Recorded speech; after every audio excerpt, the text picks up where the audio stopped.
Hi అండి, నా పేరు హరిత తౌడస్. నేను హైదరాబాద్లో ఉంటున్నాను. నేను ఒక హౌస్ వైఫ్ని.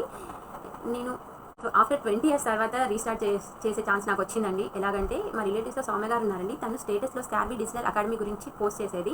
దాన్ని చూసి ఇన్స్పైర్ అయ్యి తనకి కాల్ చేసి డీటెయిల్స్ అన్ని కనుక్కున్నాను. వితిన్ 2 daysలోనే నేను స్కార్వీలో జాయిన్ అయ్యాను. ప్లాటినం ప్యాకేజ్లో జాయిన్ అయ్యానండి. స్కార్వీలో కోర్సెస్ అన్నీ కూడా తెలుగులోనే ప్రొవైడ్ చేయడం జరిగిందండి. సురేఖ మేడం గారు ప్రతిదీ చాలా బాగా ఎక్స్ప్లెయిన్ చేశారండి.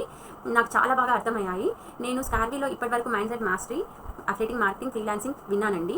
అఫిలియేటింగ్ మార్కెటింగ్లో క్యాన్వా నేర్చుకుంటున్నాను. క్యాన్వాలో poster designing and animation videos నేర్చుకున్నాను. కొన్ని చేసి పోస్టర్స్ అండ్ వీడియోస్ సౌమ్య గారు కూడా పంపించాను. తను కూడా పాజిటివ్ రెస్పాన్స్ వచ్చింది. I'm very happy. నా వర్క్ని చూసి కూడా స్కార్వీ డిజిటల్ అకాడమీ వారు ఒక ప్రాజెక్ట్ ఇచ్చారండి. ఆ ప్రాజెక్ట్కి నేను 7,000 ఎర్నింగ్ చేస్తున్నానండి. ఐఎమ్ వెరీ హ్యాపీ అండి. నేను జాయిన్ అయ్యి కూడా 15 days అవ్వలేదు. నేను మనీ ఎర్నింగ్ చేసుకునే ఛాన్స్ నాకు వచ్చింది. ఈ ఛాన్స్ ఇచ్చిన స్కార్వీ డిజిటల్ అకాడమీ వాళ్ళకి, సురేఖ మేడం గారికి అండ్ నా టీమ్ లీడర్ సౌమ్య గారికి థ్యాంక్ యూ అండి. Thank you very much. I'm very happy అండి.